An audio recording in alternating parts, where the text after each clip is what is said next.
Os semi-humanos espalhados pelo mundo mantiveram uma vila de Lag num estado de guerra constante. Kai, que é um dos soldados da aldeia, une forças com seu amigo Mansu para poder confrontar um dos monstros gorilas, só que nem mesmo as forças da amizade entre eles pode salvá-lo. Quando se trata de lutar, as habilidades do Kai são totalmente inúteis. Agora ele encontra-se encurralado no momento e sem um milagre, é certo que ele vai encontrar o seu fim ali mesmo. Só que no último momento possível, Al-Ra aparece e derruba um gorila. Com o guardião designado da aldeia, abençoado pelo Deus Cordeiro, Al-Ra se destaca como o mais forte guerreiro entre eles, e com facilidade assustadora, ele corta um gorila após o outro, até que finalmente fica diante do guardião gorila, o mais poderoso entre todos. Esperava-se que ele representasse alguma dificuldade real pro Al-Ra, né? Ainda assim, em meros segundos, o guerreiro vai lá e corta aquele gorila no meio. E agora todos foram derrotados e os soldados começam a cortar os seus corpos aí. Um deles passa para Al-Ra um recipiente cheio de líquidos estranhos. Sem hesitar, Al-Ra pega e bebe aquilo. Logo depois, o seu corpo começa a brilhar com uma aura vermelha. Esse líquido era conhecido como a essência das pedras de consumo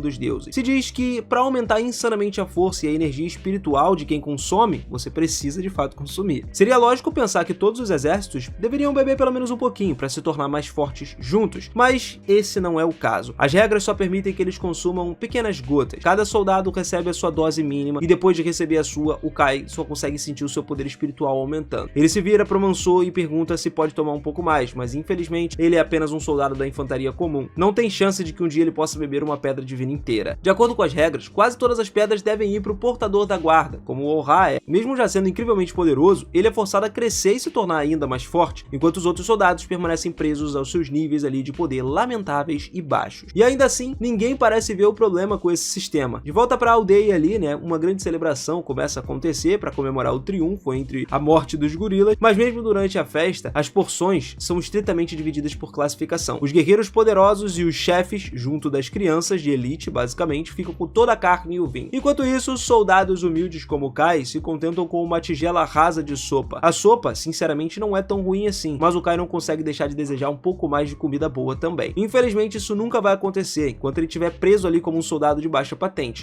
Então o Kai faz um voto: treinar duro, crescer mais forte e subir a hierarquia. Logo depois do término do banquete, Kai se dirige para fora e começa a treinar com tudo que ele tem. Só que é difícil dar o máximo quando ele mal consegue comer no seu dia, né? Então ele grita que daria tudo por umas bolinhas de arroz agora, naquele momento. Poucos instantes depois, Manso aparece e pergunta o que exatamente essas bolinhas de arroz são. Kai admite que não tem certeza. A palavra simplesmente surgiu na mente dele um dia do nada. Ainda assim, ele não consegue se livrar da sensação de que bolinhos de arroz seriam incrivelmente deliciosos. Algo estava pesando na mente do Kai. Ele aponta para uma colina onde a aldeia homenageia os seus guerreiros falecidos. Aquele declive era reservado por soldados que deixavam as famílias para trás, que era um lugar constantemente visitado por entes queridos enlutados. Mas do outro lado tem uma outra colina, uma completa desordem, lotada de sepulturas abandonadas, e ali estavam enterrados aqueles que morreram sem ninguém para poder lamentar pela morte deles. Alguém já se preocupou algum dia em cuidar daquele pedaço de terra esquecido? Ninguém sabe. Órfãos como ele estavam destinados a acabar ali, enterrados num lugar onde ninguém visitaria seus túmulos, sem qualquer vestígio de que eles já existiram na aldeia. É exatamente por isso que o Kai quer se tornar uma pessoa mais forte, para sobreviver o suficiente e viver uma vida que realmente significa alguma coisa para ele. Sem outra opção, o Kai é forçado a comer suas pequenas rações agora e aguentar os empurrões. Mesmo assim, ele treina, mais duro do que qualquer outra pessoa. Só que até isso parece insuficiente para garantir que ele consiga se destacar. Ele precisaria de alguma vantagem única, algum poder oculto que permitiria uma chance real dele nas batalhas. O problema é que ele não tem ideia de como isso poderia ser. Enquanto isso, lá no castelo, Al-Ra e a sua irmã, Rosé, estão lá caminhando pelo quarto do pai, e o Al-Ra fala para a irmã que ela não precisa se preocupar com os briefings da guerra e tudo mais, já que não se espera que ela participe do combate. Então a garota começa a insistir, dizendo que quer ajudar e tal, não quer, ela quer proteger a aldeia, só que Al-Ra fica friamente ignorando ela. Segundo ele, uma filha da família do chefe não precisa aprender a lutar. Não importa o quanto ela insista, ele não vai permitir. Rosé então fica furiosa com a injustiça de ser impedida, né, de lutar só por ser uma mulher. O universo parece zombar dela ainda mais quando ela olha pela janela e vê o Kai e Manso lá, rindo e treinando juntos. Manso, mais velho, muito mais habilidoso, domina o Kai com uma facilidade incrível nas sessões ali de treinamento, deixando ele sem escolha a não ser se concentrar ali desesperadamente na defesa. O tempo todo ele tá tentando fazer isso. Só que o Manso alerta ele nunca vai melhorar se ele não começar a tomar a ofensiva, começar a atacar. Kai finalmente tenta um ataque então, mas quando faz isso, se deixa completamente exposto. Manso contra-ataca instantaneamente envia o Kai pro chão. A cabeça do Kai bate com força no chão e o impacto deixa ele com uma concussão grave. De repente, memórias fragmentadas da vida passada dele no Japão voltam para a cabeça dele. Enquanto a sua consciência começa a oscilar entre o presente e essas lembranças, o Kai se lembra de uma palavra muito específica: magia. Só que quando ele acorda, ele não tem ideia do que essa palavra significa. Naquele mundo, magia simplesmente não existe. Não era a primeira vez que o Kai experimentava algumas visões esquisitas. Aparentemente, outras pessoas naquele mundo também têm flashes de memórias semelhantes, mas o Kai não acha que vale a pena mencionar isso a ninguém. É verdade que essas memórias trouxeram para ele um conhecimento de coisas como o bolinho de arroz, o conceito de magia, só que nada disso parece útil naquele mundo, especialmente porque a magia era apenas um conto de fadas no Japão. Ainda assim, o Kai ele não consegue deixar de pensar: e se houvesse uma maneira de realmente usar a magia? Isso causaria um impacto tremendo na sua próxima batalha, e com certeza aumentaria o seu status.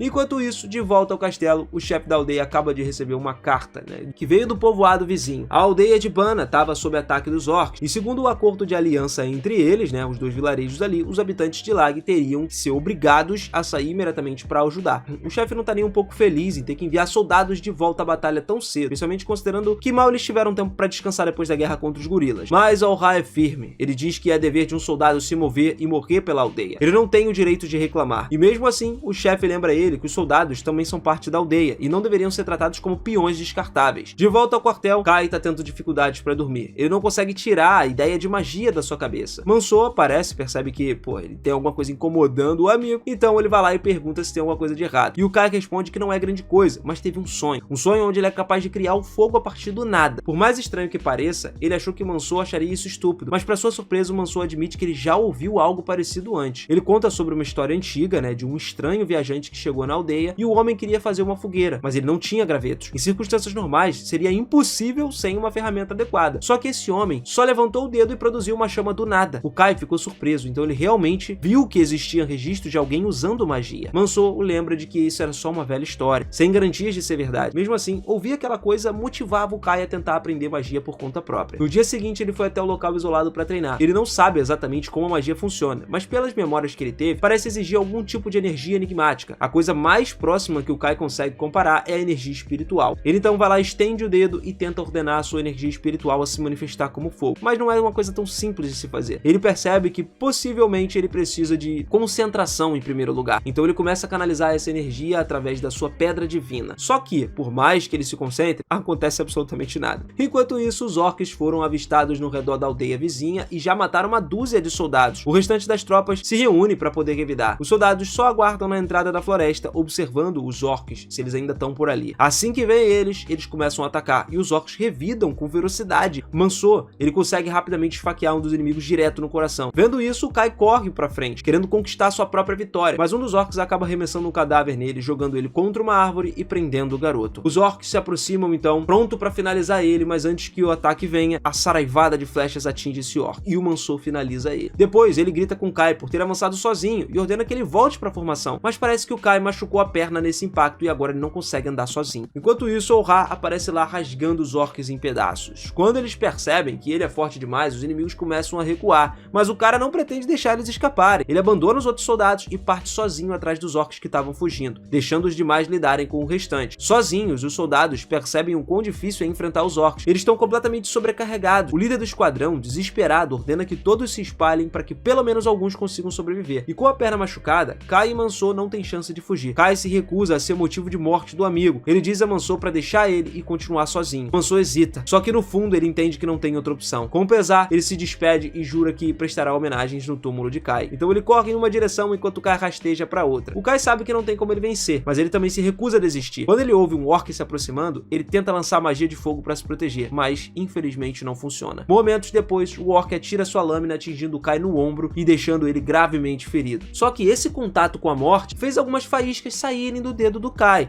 Talvez ele realmente possa usar magia. O problema é que ele não pode sobreviver o suficiente para descobrir isso. E o orc surge dos arbustos, então começa a sufocar ele, e nesse momento o Kai avista as faíscas na sua mão e entende instantaneamente o que significam. Ele levanta a mão em direção ao rosto do orc e usa cada grama de força que ele tinha, a força de vontade principalmente, invocando chamas que queimam a criatura viva. O orc começa a gritar em agonia e o Kai consegue se libertar. O monstro acaba desacelerando por causa dos ferimentos e o Kai se sente orgulhoso, cara. Ele finalmente conseguiu derrubar o inimigo sozinho, mas tem um problema. A mão dele ainda estava queimando, uma coisa frenética.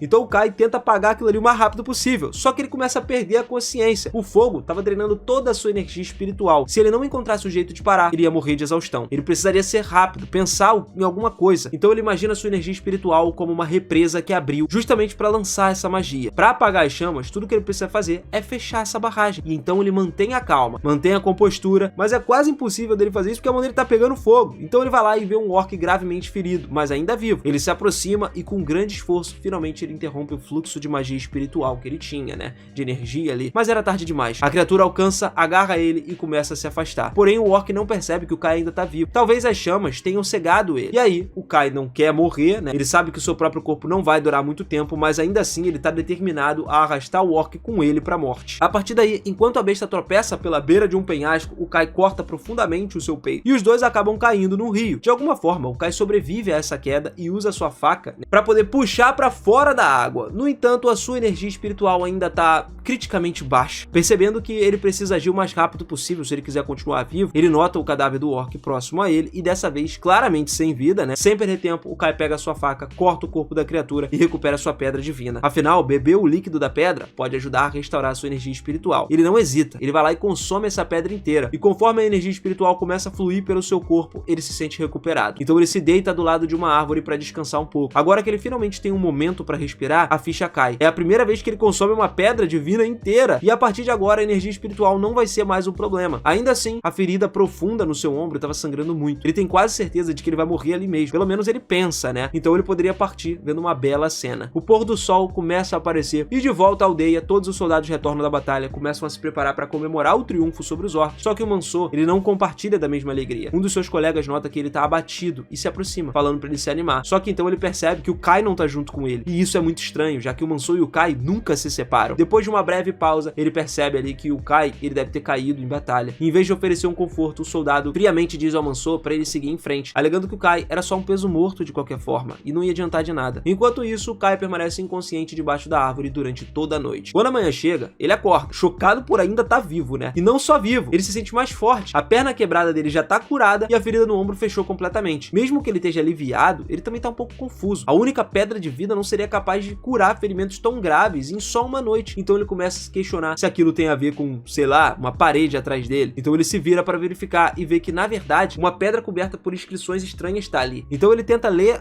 os escritos ali, só que tem vinhas bloqueando a visão. Ele decide usar a magia de fogo para poder queimar as vinhas. O problema é que sua magia agora é muito mais poderosa do que antes. E do nada sai uma explosão que arremessa ele vale abaixo. Ao se levantar de novo, ele vê o seu reflexo na água e fica atordoado. Tem uma crista divina gravada no rosto dele, e ele reconhece imediatamente como a marca de um portador da guarda. Mas em poucos instantes, a marca desaparece, fazendo ele pensar que ele pode ter imaginado isso tudo. Então o Kai volta até a pedra, esperando conseguir uma visão mais clara das inscrições, só que a escrita tá numa língua que ele não consegue decifrar. Ele decide então desistir e começa a retornar para a aldeia. Durante o caminho, ele avista uma face ali no penhasco que parece escalável, né? Um pedacinho. Então ele começa a subir, se agarrando nas rochas, só que de repente a sua crista divina reaparece. E involuntariamente ele acaba quebrando a rocha onde ele tá segurando e caindo de volta no vale. Inicialmente ele pensa que a rocha era algo frágil, mas ele agarra outra rocha e percebe que ele pode esmagar elas com muita facilidade. Imagina que a pedra divina lhe deu uma grande força agora, um aumento significativo de poder, e o Kai não poderia estar mais feliz com isso. Aliás, não tem como não ficar.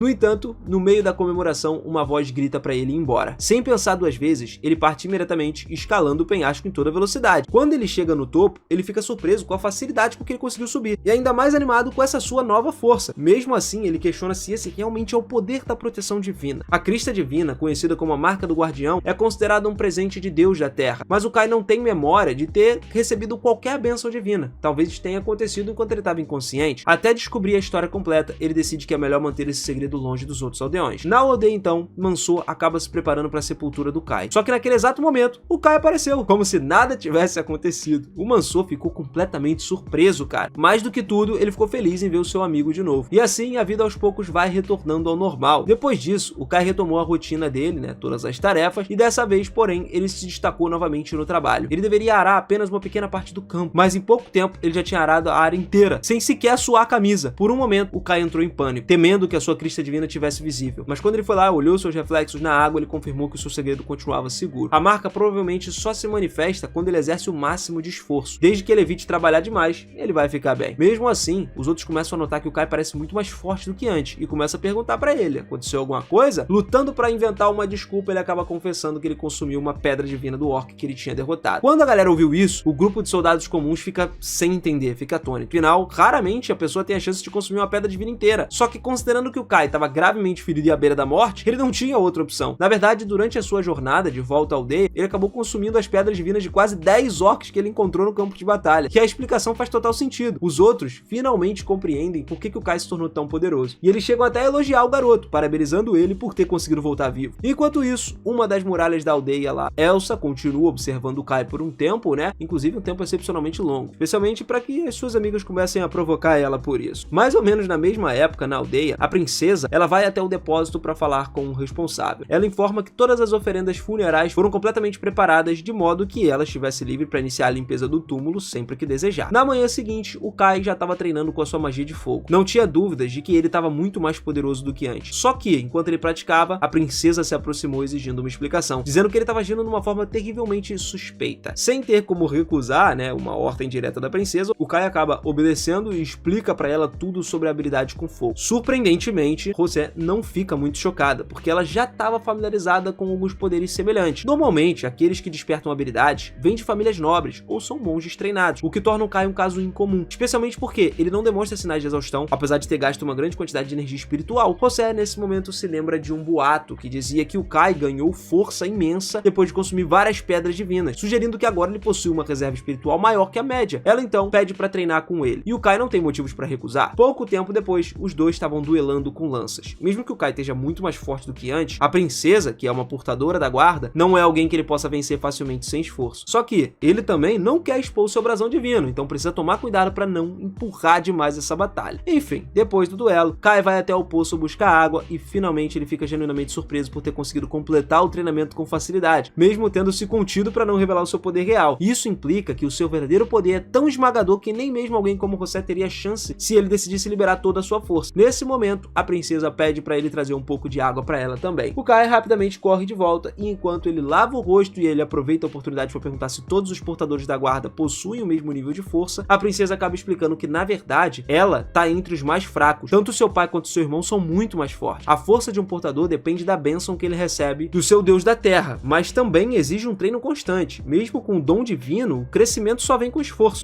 Ela admite que estava muito pra trás quando se trata de treinar. Tecnicamente, cara, ela não é obrigada, né? Já que naquela aldeia não se espera que as mulheres lutem. Mas como portadora da guarda, ela tem a responsabilidade de defender a aldeia caso aconteça algum problema. Isso significa que ela também precisa ficar mais forte. O papel de um portador da guarda não se resume só à vitória no campo de batalha. Vai muito além disso. O Kai fica confuso, mas quando ele tá prestes a perguntar pra ela sobre o que ela quis dizer com isso, o sino da manhã toca, anunciando o despertar da aldeia. Como a princesa não tem permissão pra estar fora do castelo aquela hora, ela precisa voltar antes que alguém veja ela. E enquanto ela se prepara ali para partir, o Kai interrompe com uma última pergunta. O que exatamente você quis dizer quando falou que os portadores da guarda têm um propósito além de apenas vencer batalhas? E aí, ela, que tinha desenvolvido certa afeição pelo Kai, deseja esclarecer tudo para ele, só que as regras proíbem ela de fazer isso. Em vez disso, ela convida para acompanhar ele na limpeza mensal dos túmulos, que é um dever sagrado ligado ao Deus da Terra sagrado, né? Que é justamente o que protege a vila e tudo mais. E lá ela poderia revelar tudo com mais liberdade. O Kai aceita esse convite e alguns dias depois a princesa parte ali para a aldeia acompanhada por ele, né, com um pequeno grupo de soldados designados para protegê-la caso alguma coisa desse errado, já que aquela área fica dentro do território daqueles macacos selvagens. Só que os soldados, eles acham estranho terem sido escolhidos para essa missão, já que normalmente outro esquadrão se encarrega desse tipo de tarefa. Um dos companheiros do Kai comenta ter ouvido um boato. Você teria pedido especificamente para o Kai acompanhar ela, e por isso toda a sua unidade foi convocada. Curiosos, os soldados perguntam ao Kai se isso é verdade, e ele começa a responder, só que antes que ele consiga terminar, Mansur, que era o soldado mais velho, meio cético, interrompe, falando pra galera não viajar não tem a menor chance da princesa sequer reconhecer o nome do Kai.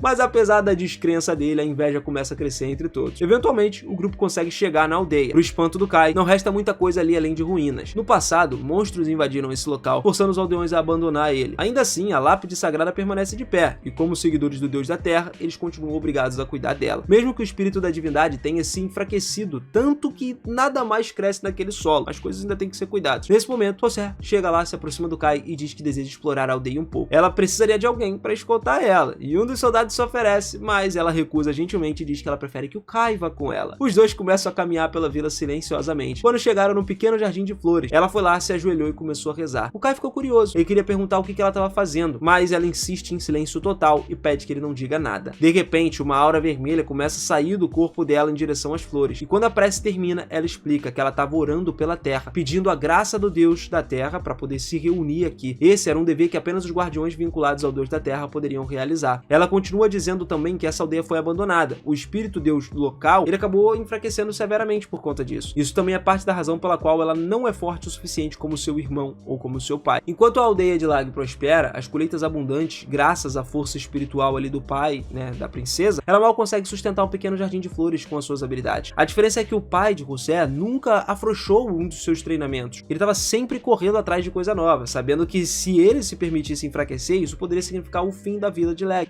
Então, mesmo que os deuses da Terra concedessem o poder aos seus guardiões, a potência desse poder depende da força individual de cada um. Por isso, todos os portadores da guarda precisam treinar continuamente e consumir muitas pedras divinas. Kai e José eventualmente se juntam ao resto do grupo e chega o momento de iniciarem a limpeza da lápide sagrada. Então, todos eles se aventuram pelas ruínas, enquanto alguns soldados ficam para trás para vigiar a área. Enquanto Kai e a princesa trabalhavam na limpeza, o Kai examina de perto e logo reconhece que ela é idêntica à pedra que ele encontrou no vale. Quando ele toca a inscrição dessa lápide, todas as palavras são automaticamente traduzidas na mente dele. A inscrição menciona o nome do Deus da Terra, ao qual essa lápide pertence. E curioso, o Kai vai lá, contorna o monumento ali para ler mais. Só que, por algum motivo, ele não consegue decifrar a segunda parte do texto. Ele consegue reconhecer algumas palavras, como templo, lotado e tudo mais, mas não adianta, elas não formam uma frase coerente. Ele não consegue entender o que aquilo deveria significar. E a princesa percebe que o Kai estava resmungando para si mesmo e perguntando se tinha alguma coisa errada. O Kai estava prestes a responder, mas se distrai ali com o decote dela e, envergonhado, ele desvia o olhar rapidamente, optando por ficar em silêncio. Nesse momento, os soldados irrompem no local, alertando a todos que um grupo de macacos selvagens está se aproximando. Todos correm para fora para começar a se esconder ali, né, e também esconder a lápide, tentando não deixar os rastros da sua presença. Só que, antes que eles pudessem escapar completamente, os macacos chegam. O capitão então dá a ordem. Kai e Manso devem levar José em segurança de volta para a aldeia, enquanto o restante do grupo vai ficar ali para conter os inimigos. Durante a fuga, dois macacos bloqueiam o caminho do trio. Manso dá um passo à frente para enfrentá-los. Só que nesse instante, um dos macacos pisa com força no jardim de flores de José, que ela tinha nutrido ali com tanto esforço. Furiosa, ela avança contra essa criatura, jurando matar essa besta por ter destruído o que ela tinha protegido com tanto zelo. A princípio, o macaco hesita, né, em ver as marcas sagradas da guardiã no seu corpo, só que logo ele percebe que ela é inexperiente, e as suas mãos tremem de medo, denunciando a falta de vivência dela em combate. O macaco avança para matar ela, mas antes que consiga, o Kai intervém, cravando um golpe profundo no peito da criatura. Logo em seguida, ele percebe o segundo macaco atacando o grupo de Manso, então ele pega um machado que estava caído lá no chão e arremessa com precisão, atingindo o ombro da criatura. Em seguida, salta no ar e finca uma lâmina direto na cabeça do inimigo, encerrando esse combate. Nessa hora, todo mundo fica surpreso com a facilidade com que o Kai derrota os macacos, mas a princesa está particularmente abalada. Durante essa luta, ela conseguiu ver claramente as marcas de um Depois de voltar para a vila de Lag ali, a gente tem José, que é repreendida por Roland lá, que fica furioso em saber que quase morreu em batalha.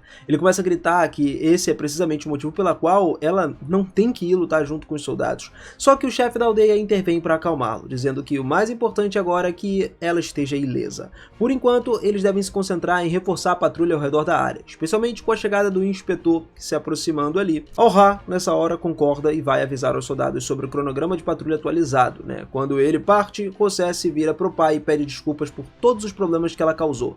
Só que o cara não tá chateado com isso. Ele já foi informado de tudo o que aconteceu, inclusive sobre o Kai derrotando dois macacos sozinhos lá. Agora estava ansioso para ver o que Kai faria a seguir. Enquanto isso, Kai estava ocupado cuidando de algumas tarefas, enquanto alguns de seus amigos abordavam ele, dando a ele um momento difícil.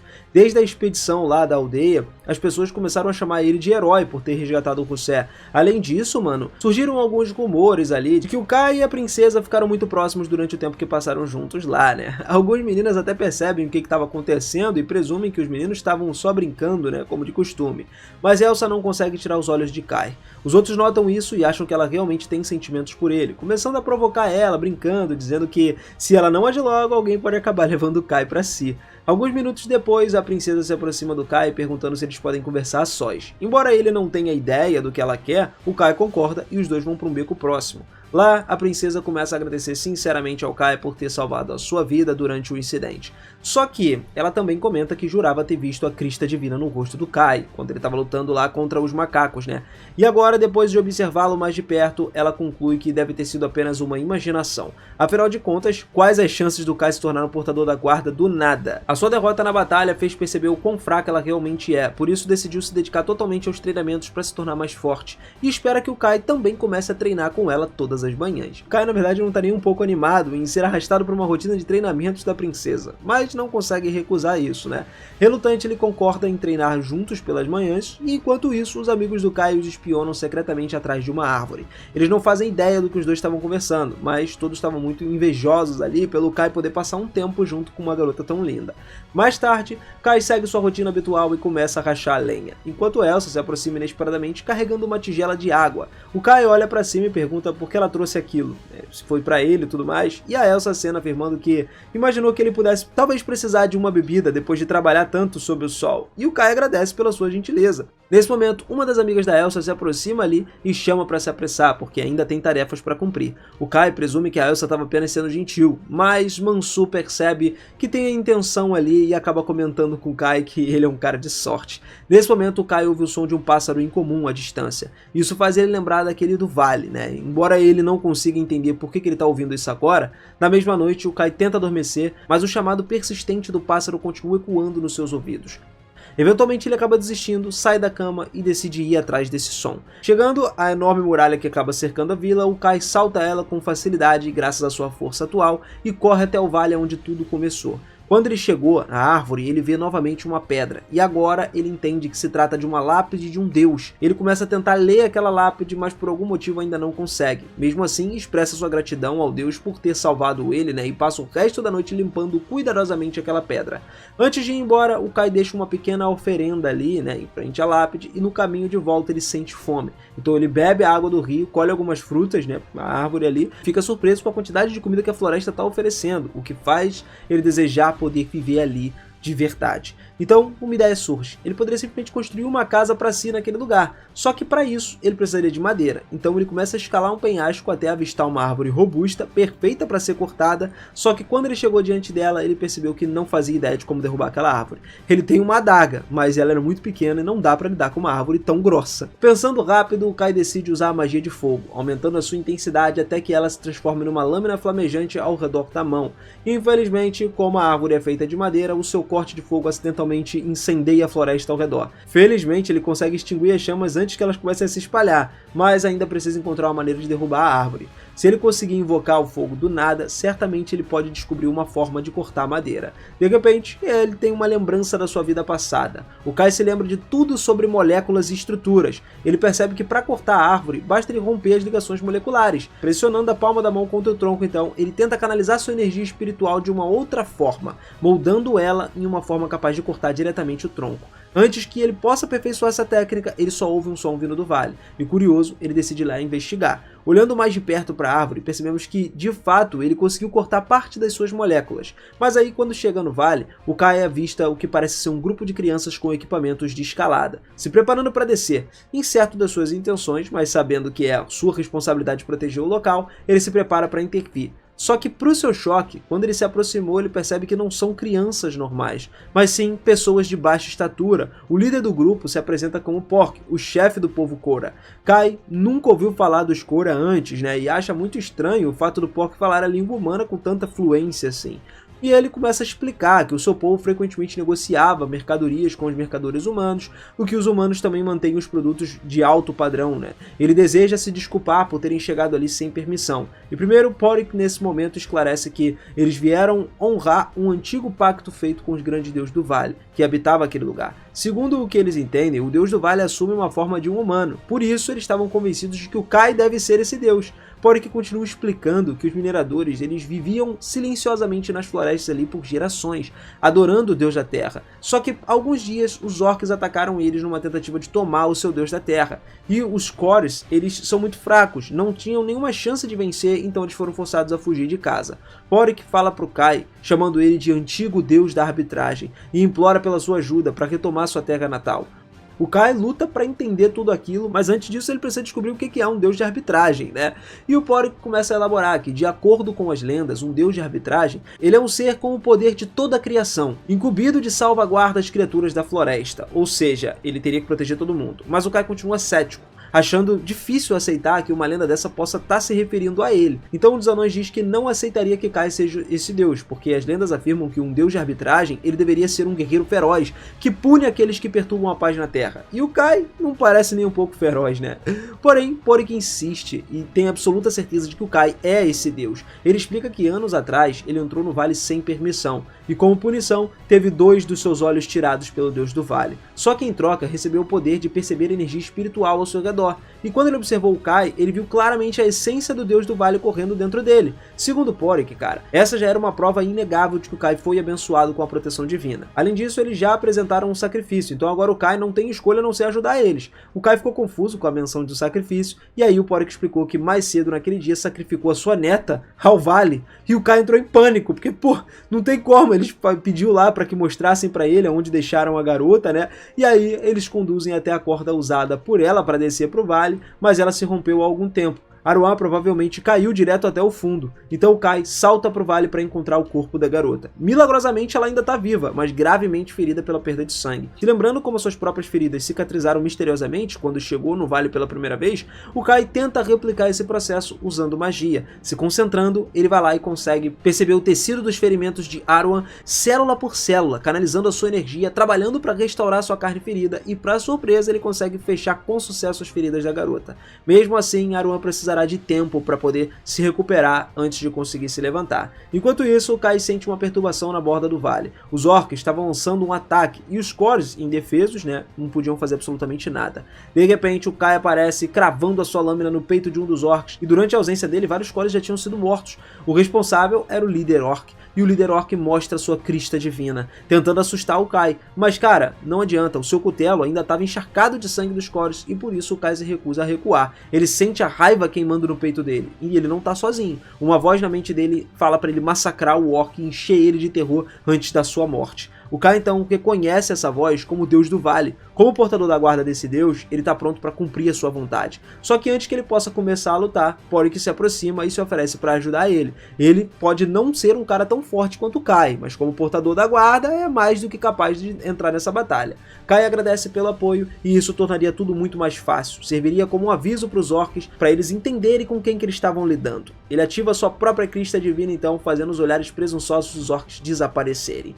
Mesmo diante de 2 portadores da guarda, o líder orc ordena um ataque. Os orcs avançam, mas Kai abate eles rapidamente. Um deles acaba tentando emboscar ele, mas Porrick intercepta esse cara. Kai acena em agradecimento e Porrick admite que ele só consegue lidar com os inimigos mais fracos. Ele diz que Kai terá que enfrentar o líder do orc sozinho. O Kai então se aproxima do último orc, sentindo a sua derrota iminente. O orc tenta implorar por misericórdia. Ele fala a língua humana e diz que só queria atingir os cores, mas nunca teve a intenção de ofender o Kai. Normalmente, cara, o Kai não ficaria tão furioso, mas os orcs não só massacraram vários cores, eles cometeram essas atrocidades no próprio Vale do Kai. Com a energia divina azul agora irradiando do corpo dele, o Kai sente que ele não tem espaço para compaixão. O orc faz um ataque desesperado e o Kai responde cortando seu braço com uma lâmina de energia e em seguida cravando a arma no peito do inimigo, extraindo a sua pedra divina. E assistir tudo isso faz o Porrick ficar mais convencido do que nunca de que o Kai é de fato o deus de arbitragem. E a mesma divindade que uma vez tirou os olhos dele, um deus que protege o mundo desde antes mesmo da Era dos Deuses. Pela primeira vez, o Kai então tirou a vida de um portador da guarda. Porrick revela que consumir a pedra divina de um portador da guarda permite que ele adquira habilidades desse cara caído aí, né? Ao contrário de uma pedra divina comum, essa é muito mais poderosa, o que significa que deve conceder ao Kai um aumento significativo de força.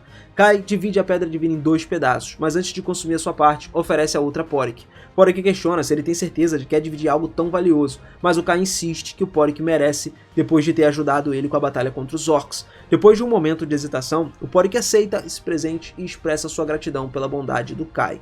Nessa hora, depois de beber a pedra divina, o Porrick imediatamente cai de joelhos. Ele foi pego de surpresa pela intensidade do poder que corria nas veias dele, muito mais forte do que ele esperava. A princípio, o Kai parecia não ser afetado, mas momentos depois ele também caiu no chão ali de dor. Os Cores rapidamente se reúnem ao seu redor, todos eles estão preocupados, perguntando se ele tá bem, e o Kai tranquiliza, dizendo que ele só precisa de um tempo para poder se recuperar. Então ele faz o caminho de volta pro vale, avisando eles para manter distância, pelo menos por enquanto. Enquanto ele descansa, um pesadelo da sua infância começa a assombrar o seu sono. No seu mundo, a primeira aldeia foi incendiada ali por um bando de gorilas, e ele não teve outra escolha a não ser fugir em busca de abrigo, lá na vila de Leg. E quando a manhã chega, o Kai acorda e se surpreende ao ver que ele estava coberto por um cobertor. O que choca ainda mais é encontrar a Aruan deitada do lado dele, Ele entra em pânico, exigindo saber o que ela está fazendo ali. Aruan explica que só queria evitar que ele pegasse um resfriado, por isso ficou perto para manter ele aquecido.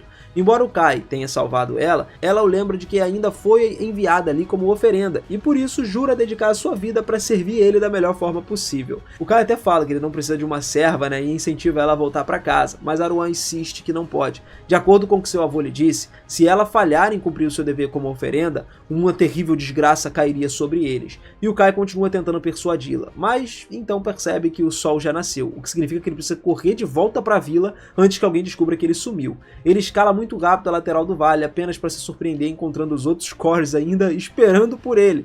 Então ele esperava que já tivessem partido, mas o Porig explica, agora sua antiga vila foi destruída e ele não tem para onde ir. Eles estavam esperando o Kai para dizer para ele o que eles tinham que fazer, Eles tinham que se dedicar a servir ele. E o Kai sente simpatia pela sua situação e relutantemente concorda em deixá-lo se estabelecer nas terras ao redor do vale. Só que ele deixa muito claro que eles estão absolutamente proibidos de entrar no próprio vale sem a sua permissão direta. Enquanto se prepara para retornar para sua aldeia, Porig interrompe dizendo que tem algo crucial que precisa compartilhar antes que o Kai vá embora. Logo depois do Kai retornar à vila, apenas para imediatamente enfrentar a princesa irritada porque ele se atrasou para o treinamento matinal habitual e ela não tá feliz com isso, quando ela começa a exigir saber aonde que ele estava, o Kai não consegue exatamente contar a verdade, então ele só diz que dormiu demais. Pouco tempo depois, o chefe da vila procura alguns amigos ali do Kai e pergunta se sabe aonde ele tá. O Monsur lá, ele responde que o Kai recebeu serviços de depósito naquele dia, então provavelmente estaria num lugar perto do castelo. Quando o Vezan aparece lá, finalmente encontra ele desafia imediatamente para um duelo. Depois de ouvir sobre o desempenho impressionante do Kai defendendo a princesa, o cara tá curioso para testemunhar a força do Kai em primeira mão, mas garante que é apenas uma luta amigável, então não tem risco de morte. O Kai, ele se sente aliviado, sabendo de que ele não vai morrer, mas lembra do aviso de Porig, que ele deve manter o segredo do fato de ser um portador da guarda. Como ele só recentemente adquiriu esse poder, ele ainda está vulnerável e pode se tornar alvo antes de aprender a controlar o poder completamente. Por isso, o Kai vai precisar se certificar de manter o seu brasão divino escondido, não importa o que aconteça.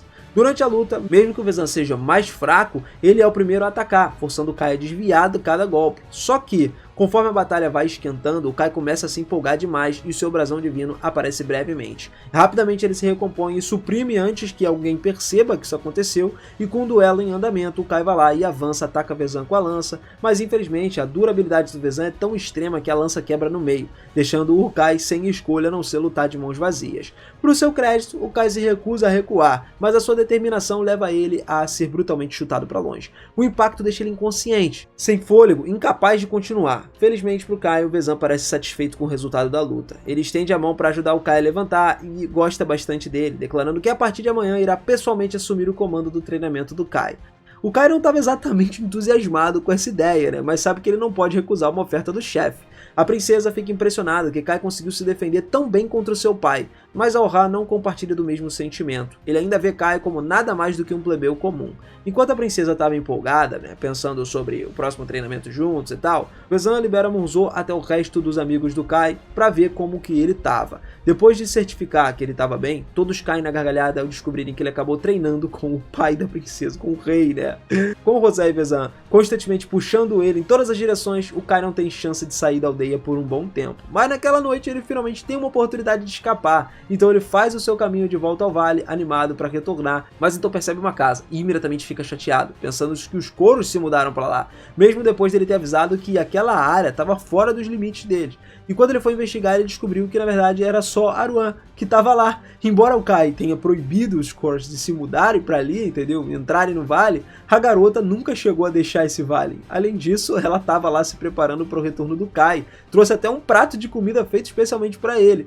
O Kai, nessa hora, ele estava prestes a mandar ela embora, mas então avistou a comida que ela preparou e de repente ele não tinha mais nenhuma objeção e aí deixou a garota ficar no vale e tudo mais. Então ela começa a perguntar se ele gostou da comida. O Kai responde que sim, estava delicioso. Na verdade, além do sabor, estava uma maior porção que ele já teve chance de saborear, né? Ele quase que se pega desejando poder ficar ali para sempre, já que as porções que ele recebia na aldeia normalmente eram muito pequenas. E aí no dia seguinte, o Kai fica surpreso em ir num buffet e receber uma porção bastante generosa. A mulher explica que estava dando a ele um extra porque ele tem se esforçado muito ultimamente. E aí o Kai, ele aprecia a comida adicional, mas os seus amigos ficam com inveja, perguntando por que só ele recebe esse tratamento especial. Em resposta, a mulher aponta que eles ficam relaxando o dia todo e que se eles quiserem porções maiores, vão precisar começar a trabalhar mais. Enquanto isso, lá no buffet, a Elsa está ocupada servindo outros aldeões, mas está distraída olhando para o Kai e acaba colocando comida demais no prato de um deles. Agora ela vai ter que convencer ele a devolver essa porção extra. Nos dias seguintes, o Kai persiste com seu ritual noturno de sair da aldeia para monitorar o vale e acaba ajudando o Aruan, que está lá, né, construindo a sua casa, só que terminar ela em um único dia era algo impossível, então ele começa a cortar uma árvore com a lâmina de energia. Na manhã seguinte, ele retorna à aldeia para passar o dia inteiro ali treinando com a princesa e à noite volta para o vale para continuar a construção. Ele se acostuma a ir e vir sem que ninguém perceba ele e, cara, ele tá gostando muito dessa vida nas duas aldeias agora. Um dia, Kai e seus companheiros recebem uma tarefa de realocar uma enorme pedra para poder abrir espaço para novos campos. Apesar dos esforços coletivos, eles não conseguem mover aquela pedra nem um pouco. Vezan, percebendo a dificuldade, dá um passo à frente, todos abrem caminho e ele agarra a pedra usando toda a sua força. Mesmo para alguém como ele, a tarefa é algo difícil. Depois de algum esforço, ele finalmente consegue levantar a rocha acima da cabeça e remover ela do caminho. Com o obstáculo eliminado agora, a terra já está limpa para a agricultura. E o novo trecho de solo fértil promete fazer a aldeia de Leg prosperar como nunca antes. Vê isso, começa a inspirar o Kai a se esforçar para também se tornar um grande portador da guarda como Vezan. Naquela noite, no vale, o Kai começa a praticar seus poderes e tenta fazer uma flor desabrochar. Só que não importa o quanta energia ele canalize, a flor não reage. Embora basicamente ele seja mais forte agora, ainda tem muito que ele precisa aprender antes de considerar um verdadeiro portador da guarda.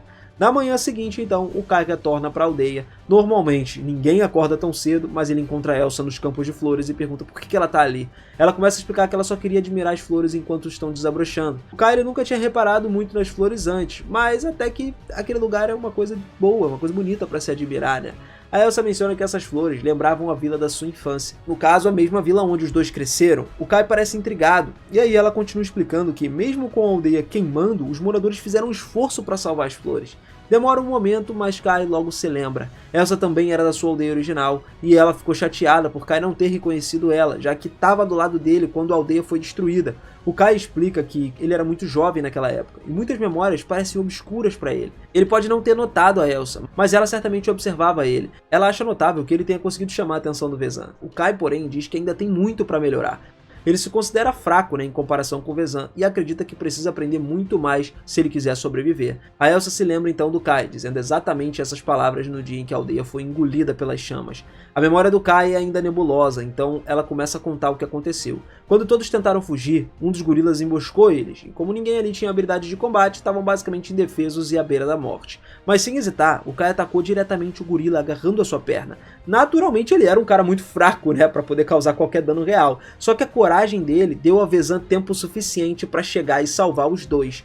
O Kai então ele se sentiu aliviado pelo Vezan ter resgatado todos, mas também não podia deixar de se sentir frustrado com o quão pouco capaz de contribuir ele foi. Por isso ele acabou fazendo um voto de se tornar mais forte, custe o que custar. Só que agora, pensando bem, talvez esse juramento não tivesse muito peso, afinal ele tinha esquecido de tudo sobre ele.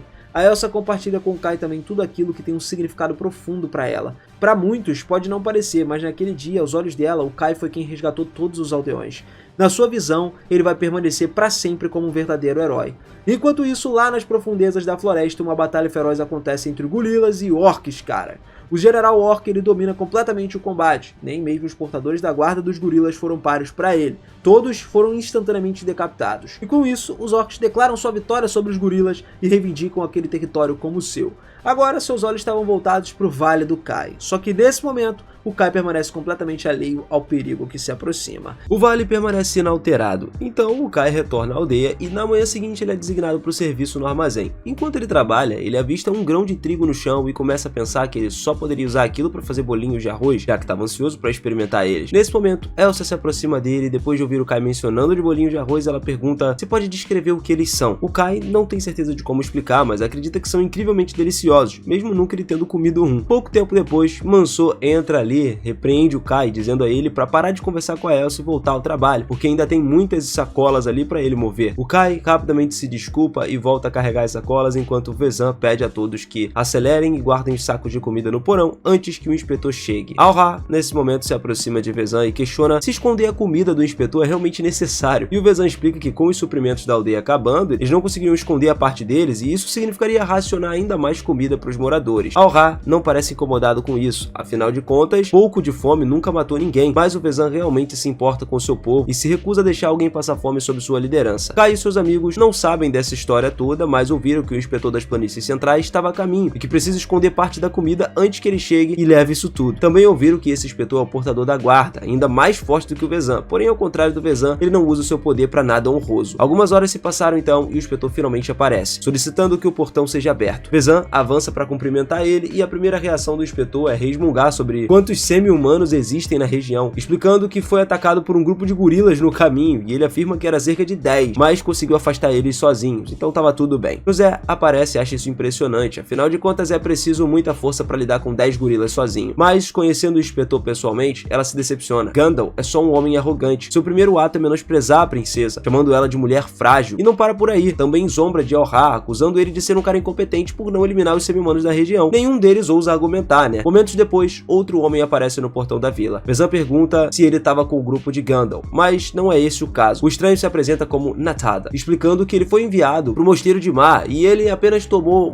a mesma rota que Gandalf, por isso eles chegaram ao mesmo tempo ali. Gandalf começou a inspecionar o armazém da aldeia e a sua expressão acabou escurecendo. Não tem quase nenhum grão no local. Como cobrador de impostos, ele sente prazer em espremer até o último recurso das pequenas aldeias. No caso, ele então se volta para Vezan e exige saber se aquela quantidade lamentável é realmente tudo o resto da colheita deles. Vezan insiste que nunca esconderia parte da colheita, né, e garante a Gandalf que aquilo é de fato tudo que eles têm. Ele oferece uma desculpa dizendo que o tempo ruim arruinou as plantações recentemente. Só que Gandalf usa isso como justificativa conveniente para permanecer na aldeia por mais tempo. Claramente ele tá desconfiado. Vezan não tem opção a não ser concordar, mesmo sabendo que isso significa sustentar as exigências extravagantes do inspetor. José não fica feliz com isso, mas Vezan lembra de que não tem nada que possa fazer. Gandalf é o inspetor oficial. Desafiar ele é o mesmo que desafiar um rei. Mais tarde naquele dia, o Kai caminha pela aldeia, percebe Natada ajoelhado próximo ali a um dos locais de sepultamento. Kai agradece por cuidar daquele local, mas Natada responde que é apenas o seu dever como monge. Ele então menciona que ouviu algumas histórias sobre Kai e como ele ganhou força incrível depois de consumir uma enorme quantidade de pedras divinas. Natada revela que algo semelhante aconteceu com ele durante seu treinamento no mosteiro, onde ele foi forçado a comer grandes quantidades de pedra divina, o que deixou ele muito mais forte. O Kai demonstra interesse e pergunta se a sua força é comparável ao dos portadores da guarda, e Natada então revela o seu brasão divino como prova do seu poder. Isso deixa o Kai ainda mais surpreso, porque ele não tinha percebido que Natada era um portador guardião. No entanto, Natada esclarece que isso não é verdade. Embora ele possua um brasão divino, ele nunca recebeu a bênção de um deus. E aí o Kai ficou confuso. Ele não sabia que alguém poderia ter um brasão divino sem a bênção divina. Mas Natada explica que por meio de treinamento intenso e atingindo um nível de força elevado, é possível você despertar uma crista divina naturalmente. Enquanto o Kai e Natada continuam sua conversa, Gandalf está sentado no castelo, sendo servido com um banquete. Mesmo assim, ele permanece insatisfeito. Seu servo pede desculpas, explicando que aquilo é o melhor que eles conseguem preparar com os poucos suprimentos disponíveis. Só que Gandalf ignora as preocupações e exige mais, mesmo que isso signifique deixar alguns aldeões passando fome. Por causa das exigências egoístas de Gandalf, as porções para os moradores foram drasticamente reduzidas, deixando eles frustrados. Eles anseiam pelo dia em que ele retornará à capital, para que eles possam retomar suas refeições normais, mas não tem nada que possam fazer para forçá-la a sair. Enquanto isso, no quarto de Vezan, Natada tá lá tendo uma discussão séria com ele. Um grande grupo de orcs foi avistado e esse grupo é maior do que o normal, o que deixa Al-Ra preocupado, né, com a possível invasão, e Natada tranquiliza, dizendo que não tem motivo para temer a invasão em grande escala, já que o grupo não é grande o suficiente para ameaçar o reino humano inteiro, mas ainda assim representa um perigo. Por isso, Natada deseja ir atrás dos orcs, só que ele admite que não conhece bem a região e pergunta se Vezan pode ajudá-lo. Vezan então entende a situação, concorda em providenciar que algumas pessoas acompanhem Natada na sua missão. E naquela noite, Kai retorna ao vale com uma notícia infeliz para a área, né, que foi selecionada a se juntar ao esquadrão que ajudará Natada a caçar os orcs que estavam vagando pela área. Isso significa que ele não pode voltar até que a missão esteja completa. Enquanto Arya estava lá entendendo que não podia impedir o Kai de partir, ela ainda teme teme que se ele for embora, talvez nunca consiga voltar pro vale. Ainda assim, o Kai tranquiliza. Ele falou que não importa o que acontecesse, ele vai retornar. Afinal de contas, como ele é o portador da guarda desse vale, proteger ele é sua responsabilidade. Kai então sai do vale para se encontrar com Pori e informa que estaria rastreando um bando de orcs que apareceu nas proximidades. Pori que esclarece que talvez eles devam estar procurando aqueles que o Kai matou alguns dias antes. E o Kai concorda que é uma possibilidade, mas não tá muito preocupado. Ele tá pronto para lidar com qualquer coisa que os orcs coloquem no seu caminho. Na manhã seguinte, enquanto Gandalf continuava a relaxar, o esquadrão foi enviado para perseguir os orcs que Natada estava procurando. Al-Ra e Vezan, eles começam a observar o grupo partir. Embora Al-Ra sinta que não foi a melhor decisão atribuir essa missão à princesa. Em circunstâncias normais, Vezan teria escolhido Al-Ra, basicamente, mas agora ele tá ocupado com os gorilas que supostamente atacaram Gandalf na sua jornada até ali. Além disso, o Kai tá acompanhando o grupo e como o Vezan confia nele, tá seguro de que a princesa ficaria bem. Nesse ponto, Elsa sai correndo ali do portão, ansiosa para dar algo pro Kai. Ela se esforçou ao máximo para criar bolinhos de arroz que ele tinha mencionado, usando trigo, e quer que ele experimente esses bolinhos. O Kai então expressa sua gratidão pelo gesto gentil. Estranhamente, só de olhar pros bolinhos, ele pensa na sua mãe, mesmo tendo sido órfão pela vida inteira nesse mundo. Mansur, ele então chama o Kai pedindo para que ele se apresse. O Kai agradece a Elsa e mais uma vez guarda os bolinhos de arroz ali na camisa para comer mais tarde. O grupo então parte e depois de viajar por um tempo, eles se deparam com uma cena horrível. Dezenas de macacos e orcs mortos espalhados por todos os lugares. Natada acredita que os orcs que eles estavam perseguindo devem ter lutado contra os gorilas. Só que tem mais cadáveres de macacos do que orcs, indicando que os orcs venceram a batalha. O Kai não entende por que os orcs fariam algo assim e a princesa comenta que eles podem estar atrás da mesma coisa que Natada, já que ouviu parte da sua conversa com Vezan e Al-Ra na noite anterior, embora não tenha entendido tudo. Nesse momento, Natada se aproxima e como Kai e a princesa demonstraram curiosidade, ele decide explicar, revelando que ele tá ali por causa de antiga profecia, a profecia que fala do Deus poderoso destinado a surgir nessas terras e a missão de Natada é localizar esse Deus, e a sua lápide também, antes que alguém mais faça isso. A lenda afirma que qualquer raça que garantir esse Deus obteria o poder inimaginável, por isso ele não pode permitir que os semi-humanos cheguem lá primeiro. O Kai pergunta que tipo de Deus eles estão procurando, e Natada responde que é um espírito indomável, preso à vontade de ninguém. O seu poder tá além de qualquer medida que distingue entre o bem e o mal. Enquanto Natada fala, o Kai começa a refletir sobre os eventos recentes no vale, lentamente percebendo que o Deus que Natada procura pode na verdade ser ele, mas ele não pode contar isso pra ninguém. O grupo continua sua jornada então, e depois de algum tempo tropeça numa vila completamente destruída. O Kai suspeita que todos os orcs sejam responsáveis e logo se convence disso. A princesa corre em frente determinada a ajudar os aldeões. Natada avisa que pode ser perigoso, mas ela insiste que não pode ficar parada enquanto houver pessoas precisando de ajuda. Quando eles chegaram na aldeia, então, eles descobrem que muitas casas foram destruídas e que tem alguns Uzels ali mortos no chão. Esses Uzels são uma espécie pacífica e não hostil aos humanos. Então, o que quer que tenha feito isso definitivamente não era algo comum. O Kai vê um machado então de um orc cravado numa cerca e todos imediatamente ficam em alerta. Ele diz à princesa que deveriam sair dali antes que mais orcs apareçam. Ainda assim, José acredita que tem uma chance de alguns Uzels terem sobrevivido, então se recusa a partir antes de vasculhar a vila toda e buscar por sobreviventes. Natada concorda que eles devem investigar a aldeia também, embora o seu principal interesse seja em examinar o deus da terra local. E com isso em mente, Mansur instrui Kai a acompanhar Natada, enquanto os outros ficam lá para proteger a princesa. Enquanto José e os demais caminham pela aldeia, eles discutem como a situação é estranha. A vila estava completamente vazia, mas os danos às construções são mínimos. Normalmente os orcs causariam muito mais destruição se realmente estivessem atacando uma vila como aquela. José então percebe um rastro de sangue no chão. A trilha leva para uma casa e ela pensa que pode haver um sobrevivente lá dentro. Enquanto isso, Kai e Natada seguem para um santuário da vila, com o objetivo de examinar a lápide do seu local. Como estava bastante escuro dentro do local, Natada decide usar a energia espiritual para conjurar uma pequena chama, mas o Kai alerta rapidamente pedindo que ele não atraia atenção, porque os orcs podem estar por perto. Natada, nesse momento, acha estranho como o Kai permanece calmo. A maioria das pessoas ficaria chocada ao ver ele conjurando fogo do nada. Ele começa a se perguntar se o Kai já testemunhou alguma coisa assim antes. E o Kai, sem poder revelar que ele também sabe manejar o fogo, né? Ele só responde que ouviu sobre isso numa história. Mesmo assim, o Natada não parece totalmente convencido. Depois, então, de volta pro lado de fora, José se aproxima da casa, garantindo que não pretende fazer mal a ninguém. Mas quando abriu a porta, tudo que encontra foi um corpo sem vida de um orc. Enquanto isso, Kai e Natada localizam com sucesso a lápide de Deus. Natada puxa um pequeno caderno e começa a decifrar as inscrições gravadas na sua superfície. Enquanto ele trabalha, o Kai se afasta para checar a área, apenas para tropeçar no corpo de uma jovem caída no chão. Kai e Natada chegam então a essa garota, trazendo ela de volta à superfície, onde descobrem mais 3 cadáveres de orcs do lado dela. Diante do número reduzido de inimigos, Natada conclui que esse não poderia ter sido o grupo principal de orcs, e ao observar as roupas da mulher caída, ele reconhece que ela era uma guardiã dessa vila. Os outros ficam surpresos com essa revelação. Guardiãs mulheres são muito raras entre os portadores, como José, por exemplo. Natada explica que um portador lutou completamente sozinha, e por natureza, os Uzers são fisicamente frágeis. Em condições normais não teriam chance contra um único orc, e mesmo assim essa mulher conseguiu matar 3 deles, ganhando tempo suficiente para que alguns do seu povo conseguissem fugir, mesmo ao custo da sua própria vida. Saber que outros guardiões conseguiram um feito tão grandioso enche José de esperança. Então, ela talvez pense que possa se tornar forte bastante para lutar e proteger os outros. Juntos, então, o grupo realiza um pequeno funeral para homenagear os Usos caídos, mas eles também logo percebem a pedra do Deus Guardião que tinha sido retirada e que provavelmente significa que o poder do Deus da Terra já foi transferido para outra pessoa. Mansou então questiona se Natada encontrou o que procurava no santuário, e ele responde que não. E a divindade, na verdade, que estava presente ali não era um deus profetizado. E tem apenas 2 rotas que saem do local onde ocorreu a batalha entre os orcs e macacos. A presença apenas de 3 orcs nesse caminho indica que a maioria do grupo deve ter seguido pela rota alternativa. O Kai olha para o mapa, reconhece que imediatamente essa segunda rota vai direto para o seu vale, e sem hesitar, ele oferece para investigar. Ele não pode permitir que os orcs invadam a sua casa, né? Natada começou a estranhar essa urgência aí do Kai, mas concorda em deixá-lo ir. Com isso, o Kai dispara em alta velocidade em direção ao vale dele. De volta ao vale, Porik e Corder estão lá, acabando de receber as notícias alarmantes. Um bando de orcs estava marchando diretamente para lá, e percebendo que eles estavam indefesos sem o Kai, Porik começa a ordenar ali que eles reúnam o maior número possível de aldeões e levem para o local seguro. Enquanto isso, ele se prepara para enfrentar os orcs sozinho. Mesmo sabendo que as chances deles são mínimas, ele se recusa a ficar parado enquanto seu povo acaba sendo massacrado. Sua única esperança é ganhar tempo, rezando para que o Kai consiga chegar antes que seja tarde. Naquela noite, Olá e seus homens começaram a atacar os gorilas ali avistados perto da vila. Pro seu choque, tem um acampamento inteiro deles ali, parece que eles estavam se preparando para atacar. Então, Olá, ele começou a considerar reagrupar com o resto do esquadrão ali para lançar um ataque mais tarde. Só que o Olá, ele se recusou a adiar essa investida, né, no final das contas. Os companheiros, eles tentaram até segurar ele, argumentando que eles são poucos para enfrentar tantos gorilas assim, mas o Olá, ele não dá atenção para nada disso. O problema é que ele não é apenas essa ameaça dos gorilas aí durante essa retirada, mas também o desejo do Olá de ganhar a favor de Gandalf, no final das contas, e felizmente ninguém apoia o plano imprudente. No final, o cara decide que concorda em recuar para se reagrupar naquela aldeia e depois lançar o seu ataque. Enquanto isso, outro grupo começou a montar um acampamento perto da vila ali em ruína. Os amigos do Kai começaram a se perguntar se ele conseguiu localizar a horta dos orcs ou não. Eles todos estavam presos ali, esperando que até o Kai voltasse com as informações, que já faz um tempo, né, e começaram a se preocupar com a sua segurança. A própria princesa, em especial, crescia cada vez mais ansiosa naquele momento, né, e ela começou a questionar se deveria ter ido junto com o Kai, e até considerou sair atrás dele sozinha. Só que todo mundo insistiu que ela não podia fazer isso. Seu dever era garantir a segurança da princesa acima de tudo, né, e o Kai nunca provaria que ela se arriscasse sem necessidade nenhuma. Então, Natada naquele momento se aproximou e tentou tranquilizar ela, dizendo que o Kai ele é um guerreiro excepcionalmente habilidoso, e que provavelmente ele tá bem. Tudo que podem fazer agora é ter fé nas suas habilidades. Depois disso, Natada anuncia ao grupo que vai subir até o pico da colina. Um dos guardas pergunta por quê, e ele responde que ele vai rezar. Na verdade, ele só pretende usar uma técnica secreta que permite ele monitorar os movimentos do Kai. Então Natada não consegue se livrar da sensação de que o Kai, ele entende mais sobre o Deus do Vale do que deixa transparecer. Então, ele vai lá, se senta para meditar, e logo 2 globos oculares aparecem, né, se materializam em cima dele. Ele envia esses olhos flutuantes pra floresta, rastreando o Kai. Enquanto isso, mano, o Kai tá correndo a toda velocidade, desesperado para chegar ao vale antes que o tempo se esgote. No caminho, várias pegadas de orc começaram a levar ele direto pro vale, e de repente, ele ouviu um barulhinho vindo de um arbusto. Uma figura saltou ali investindo contra ele com uma faca, e o Kai sacou a sua lâmina, pronto pro combate, até perceber que era apenas Ketchar. Então, basicamente, momentos depois, os outros que estavam lá emergiram e o Kai se sente aliviado porque não era uma emboscada dos orcs. Mas logo surge uma confusão. Por que os Korra estavam ali? O Porik começou a explicar que eles detectaram os orcs avançando pro vale e vieram investigar, e se necessário, acabar com esses caras. E o Kai diz que não era necessário, porque proteger o vale é dever do guardião. Ketchak, nesse momento, ele, no entanto, argumentou que os Korras também têm direitos de defender eles, já que eles fundaram, né, a aldeia ao redor e tal, e se recusaram a abandoná-lo. O Kai ficou muito feliz por ter todo mundo ao seu lado. Só que naquele momento, um barulho alto irrompe nas proximidades. Ao investigar, o Kai descobre que os orcs estão de fato vindo na sua direção. E pra piorar, o líder deles acaba percebendo. E agora o Kai ele não tem escolha a não ser lutar. Enquanto ele vai lá, arrisca sua vida, Gandalf ele permanece na aldeia esbanjando comida dos aldeões e tudo mais, e ele joga um prato no chão num sinal de desprezo, exigindo respeito por ser um inspetor. Ou duvidaria da lealdade dos moradores ao rei. Elsa nesse momento se ajoelhou para poder recolher os cacos, e o Gandalf, quando notou a sua beleza, perguntou o nome dela. Confusa, ela respondeu, e aí ele ordenou que ela lhe servisse uma bebida. A Elsa ela começa a ver claramente aonde isso vai dar, só que se recusar pode trazer sérias consequências para todo mundo. Então, sem saber como agir, ela hesita até que Adélia chega e intervém, colocando outro prato na frente do Gandalf, né, e servindo a ele uma bebida, desviando a atenção dele um pouco da outra menina. Até o Gandalf parece surpreso, né, com a forma como ele foi interrompido. Só que mais tarde, Elsa agradece a Adélia, né, por fazer isso tudo, que apenas respondeu que não foi nada. Subitamente, Olra e Básico começaram a retornar, e Olra ficou furioso por ter perdido perdido a oportunidade de lutar contra os gorilas e grita para chamarem o seu pai, pedindo que ele reúna um esquadrão maior. Enquanto isso, lá na floresta, um orc tenta atacar o Kai pelas costas, e o Kai ele gira, enfia a lâmina no peito desse orc, só que distraído, ele não percebe outro orc vindo por trás. Antes que o ataque aconteça, Ketchak consegue ali ajudar ele, intercepta o inimigo, cravando a sua arma no seu pescoço. Já eliminaram muitos orcs naquele momento, e os sobreviventes começaram a hesitar. Só que então, o líder deles surge. Calmo, ele começa a se posicionar na frente e revela o seu brasão divino, fitando o Kai ali com um pouco de intimidação. Mesmo que o Kai não seja nada de especial, Porik acaba conhecendo o brasão imediatamente. Ele pertence a um dos Higdaros, que o Kai ficou confuso, admitiu não saber o que significa, então Porik explica. Entre os orcs, existem 6 guerreiros extraordinários abençoados por deuses da terra. Esses lutadores de elite são conhecidos como os Higdaros,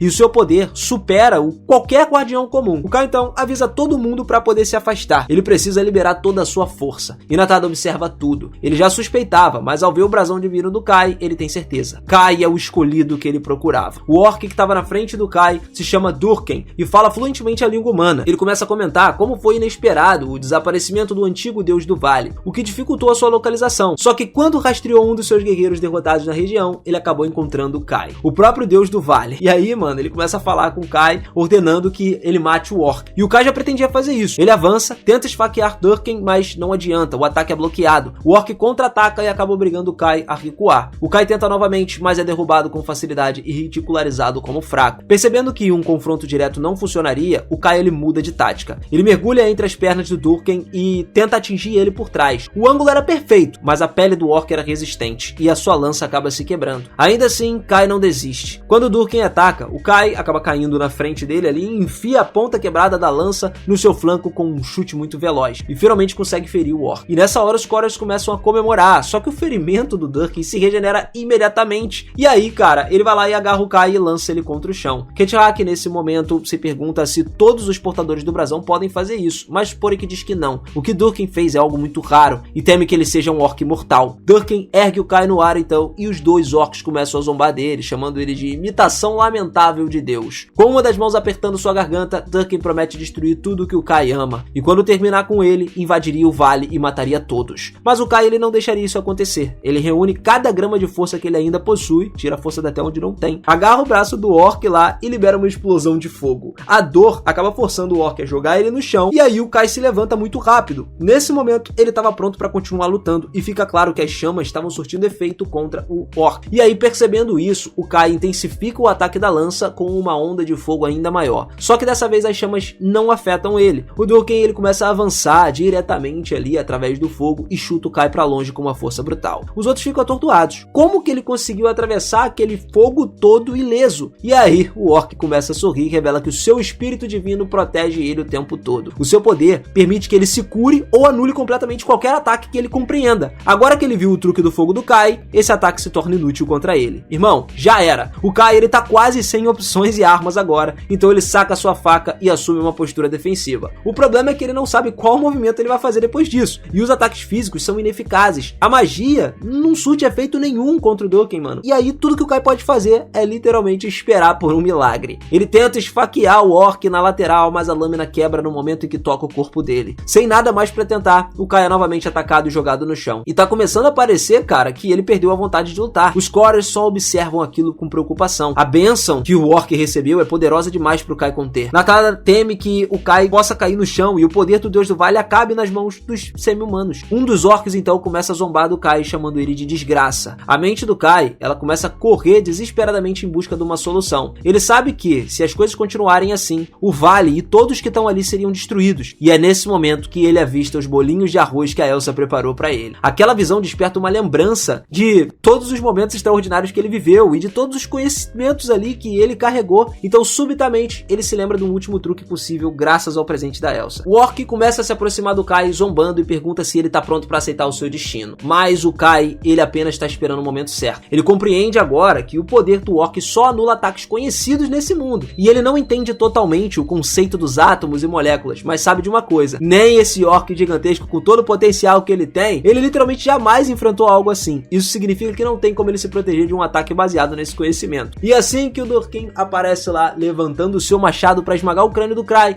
o guerreiro avança. E aí, antes que o orc pudesse reagir, e o Kai vai lá e corta o espaço entre os dedos dele com uma lâmina de energia separando os átomos. O braço do Durkheim, ele é decepado completamente, e o orc fica sem entender. Ele não estava compreendendo o que aconteceu. Os Quarters ficaram confusos também, todos observaram incrédulos. A bênção do Durkheim, ele deveria tornar ele vulnerável, mas ali tá ele sem um braço. Então o orc não aceita, tá sendo derrotado e investe novamente contra o Kai, mas isso se prova um erro fatal, porque o Kai, ele corta o seu peito e em poucos instantes o orc cai no chão, dando o seu último suspiro. Natara testemunha tudo, completamente atordoado, e o Kai não apenas usa magia de fogo, mas também impõe um tipo de magia que Natara jamais viu antes. Agora ele sabe que ele precisa ter cuidado com esse novo deus do vale. Na vila destruída, então, Mansur tá de guarda do lado da princesa, né? Quando, sem aviso, ela desaba no chão. Desesperado, ele tenta entender o que estava acontecendo, até que percebe, junto com os outros, um ferimento profundo, feio, na perna dela. A situação parecia muito grave. E enquanto isso, lá na floresta, o Kai acaba de reivindicar a pedra divina do Durkheim, né? Do orc. E os orcs restantes só observavam aquilo ali com o rosto cheio de decepção. Eles sabem que não são páreos para lutar contra o Kai. Por isso, eles se afastam mantendo a distância. O Kai consome essa pedra do deus do Durkheim também. E como esse deus é insanamente poderoso, a energia do que o Kai absorve é extraordinária. O seu poder começa a emergir com uma intensidade que envia todos os orcs restantes em fuga, tomados pelo medo. E até uma boa coisa, né, que eles tenham fugido, porque um momento depois o Kai cai no chão inconsciente por conta da onda avassaladora dessa nova energia. Pórick observa tudo e não tem a menor ideia do que acabou de acontecer. Mas assim a gente finaliza mais um episódiozão aqui no canal, e se você curtiu, não esquece de caprichar no like, de se inscrever no canal e de ativar o sininho, porque a história do Kai tá só começando e a gente tem muita coisa pra ver junto ainda. Eu vou ficando por aqui, família, aquele forte abraço e até a próxima. Valeu!